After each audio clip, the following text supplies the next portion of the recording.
We're in the village of Thorpe Morieux, just outside Bury St Edmunds, near the other village of Cockfield. And here is the Church of St Mary.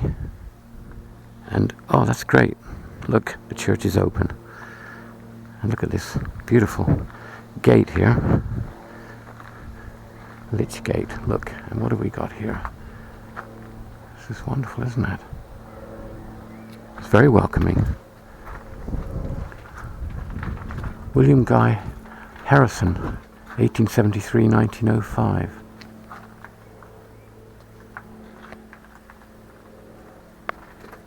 Oh, look.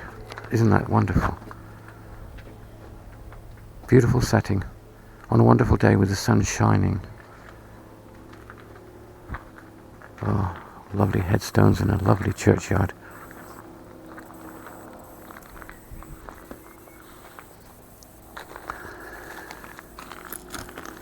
This is in memory of Henrietta Louisa, the dearly loved wife of John Scott, who died September the 1st, 1907. Also John Scott, who died in 1937.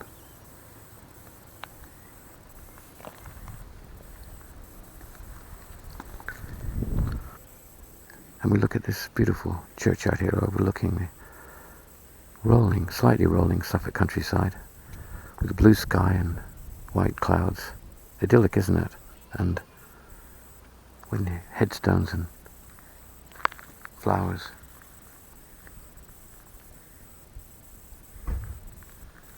And the light and the shadow now that the sun's out at the moment. And this is a lovely, open, rolling churchyard. Oh, look, it goes all round here. It's beautiful.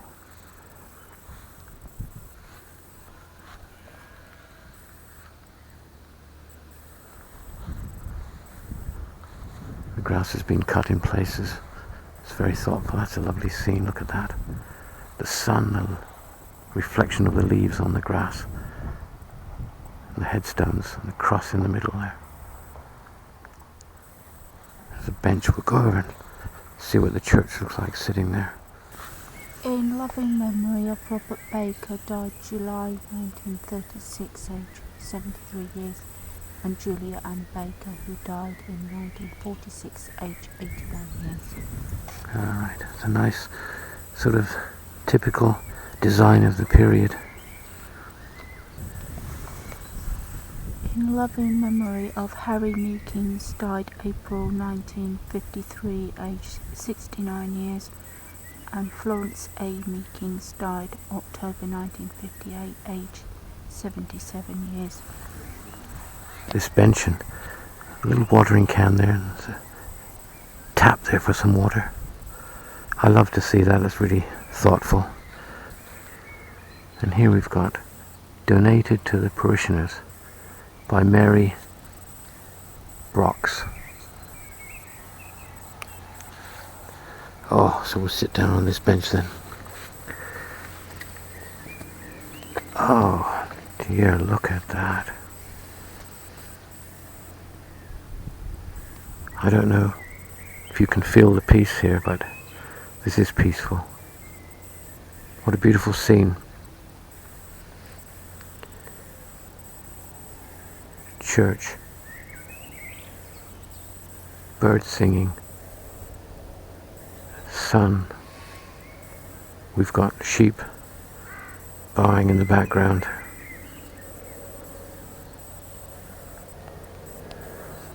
But we must get on with our task. We've got headstones here leaning up against the tree. The tree's been cleared and all the vegetation's been kept clear for these headstones and people like us walking around. There's an area though here, wildlife, that's netted off. Headstones here falling down. Look at that church. It's lovely, isn't it? Big window, big door. There's a big window in that tower. Many of these towers don't have windows at all. It's Very smart looking church, actually. Got a light there. And we haven't got a wheelie bin yet, but we have got a bin of sorts. That's very nice, with a brick on top to keep the top blowing off. And here's a collection of more ancient graves and headstones. Lovely cross, and just look at that, set against that sky. Isn't that beautiful?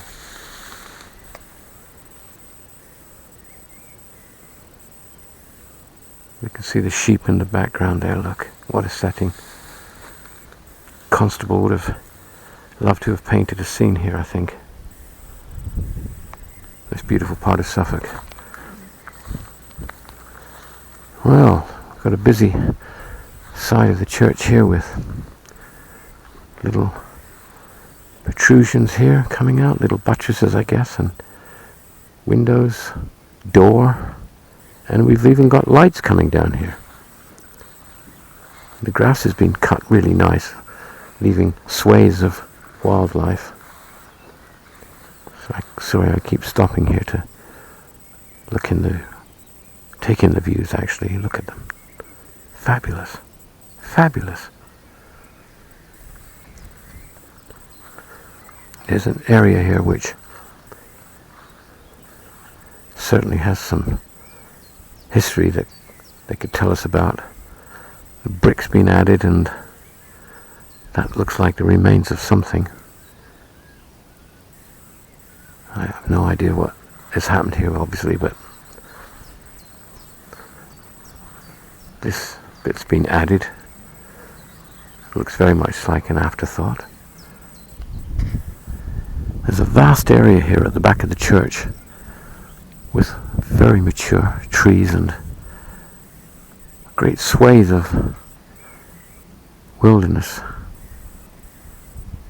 just left to nature, which is wonderful. All the flowers here full of insects, and birds are singing. Look at the church there, and the sun shining down. Oops, now we get into the shade, we can see this window, which is a stained glass window, looks fairly impressive. All the flint here has been repaired fairly recently. Actually, most of this wall's been repaired, repointed. And this is just wilderness. A haven for wildlife. There's a fairly new door there. It looks like a little arch above. That's been reworked or something over the years, I suspect, and all this has been repaired or added. See the flag fluttering from the flagpole. There's an iron fence on the boundary there. In the shadow of this massive tree, we've got this fabulous porch. Beautiful. Well weathered, lots of patina, but very old, and there's no glazing here, which is a bit sad because the rain must just come straight through, and yet we've got all these notices here.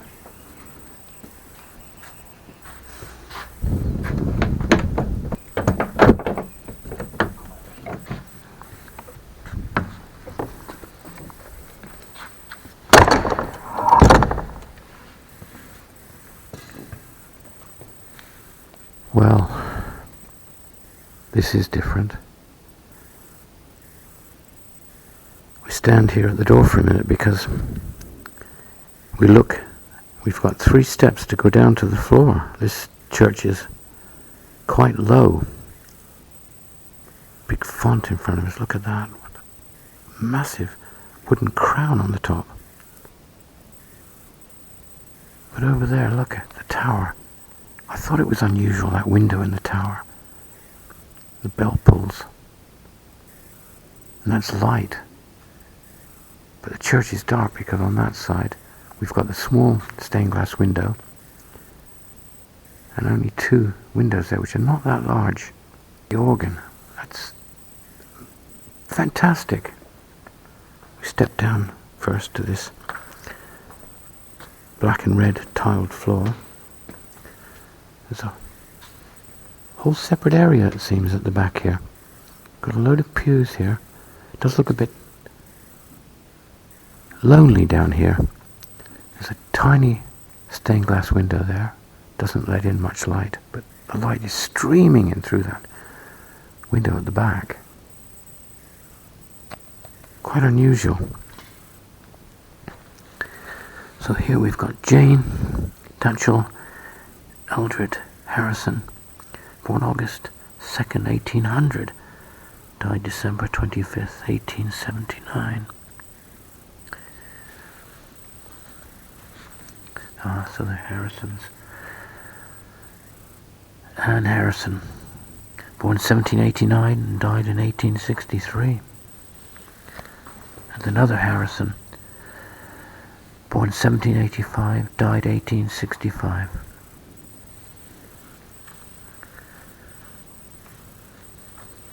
They're all Harrisons. 1792, died 1811. Harrison again, 1784, 1809. 1803, 1805. What's this? Can't see here really. That's 1803, and that's 1805. So I can only assume that was a child died.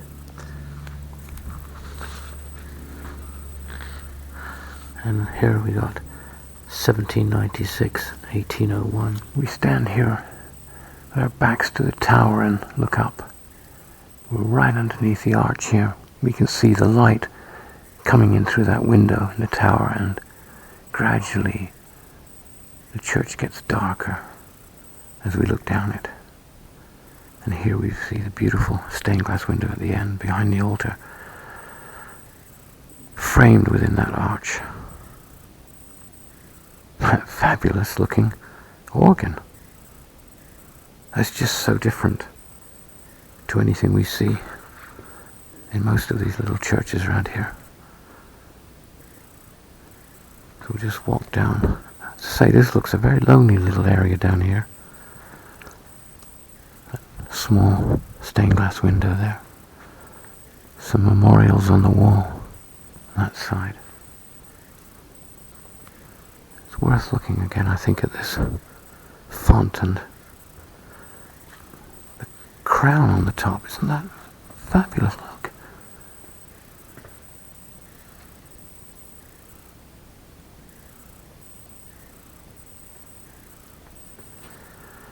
There is writing on this font, but we can't make it out.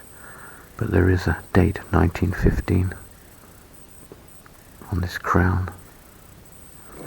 But I have to go back to this organ, which is just stunning. Gold. It's all the wood's been painted. I think what it is that most of these are actually just natural wood, whereas this one's been painted, and it's just gives it a different feel, different look. And a little curtain here so that the organist can be hidden or have the draft kept away from his back. I've got a grate running down the middle of the aisle here. And the pews here look very functional in a way. I don't know how old they are. Difficult to tell, I can't put an age on those. But I would put them as early 20th century maybe. And look. Those candle holders are beautiful, aren't they? Kind of posh really for this church. Come over here a minute. We've got the memorial to the two wars of the 20th century. 1939, 1945. Lawrence Herbert died.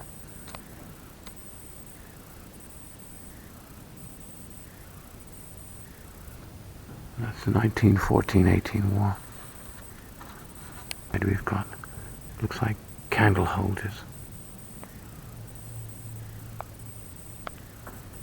As we walk slowly down to the altar, we just stop and have a look at a fabulous stained glass window to our right.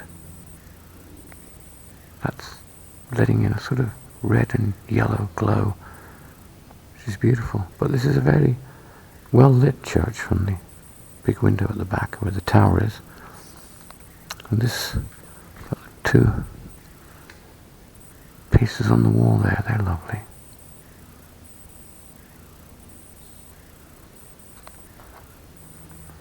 And a pulpit here on a stone base.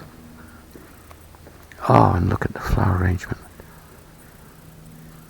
Look at that, that's nice. Thoughtful person who did that. And the pulpit, just get a view of this church.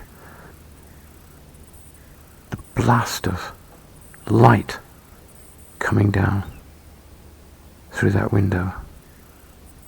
Very impressive sight, actually. That's just terrific. I love that.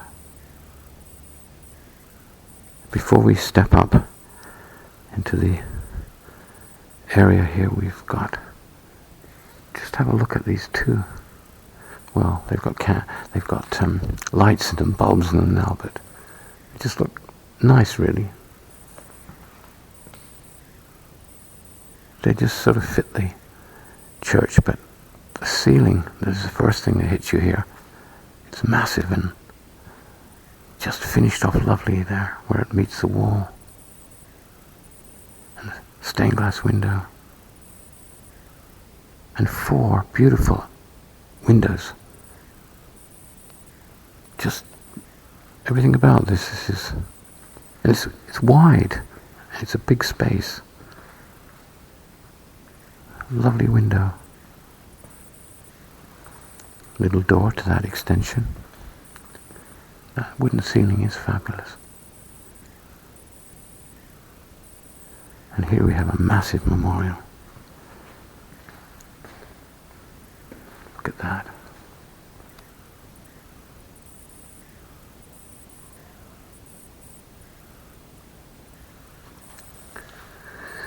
This is in the memory of the Reverend John Fisk.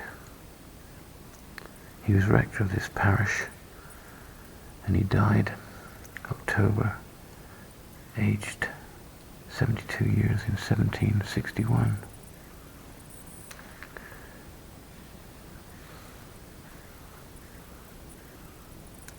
These all seem to be in the name of Fisk. We've got flowers on the altar, lovely cross.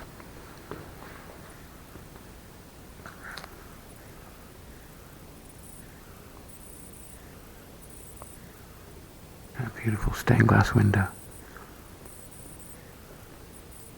The one on the left is plain glass. The one on the right has a few small bits of colour in them. And we look back down to the tower and we see that beautiful window I've been raving about, which is just so impressive because it's so large. It's set well in the building and gives off such a massive amount of light. It just lights the building.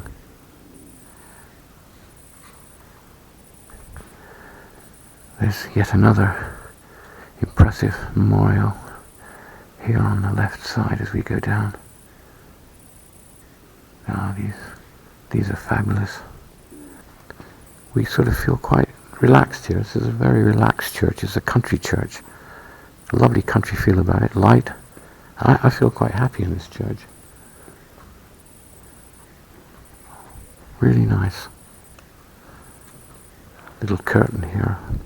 Cover the door over. Chain, look at this.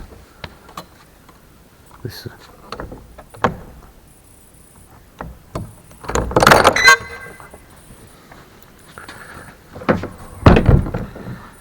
so we walk back out the porch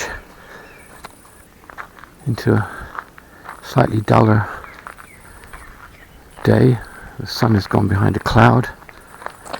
So that's St Mary's in Thorpe Morieux. Just have a look at that church again. It's just fabulous. This little personification of a country church with more beauty than you would imagine.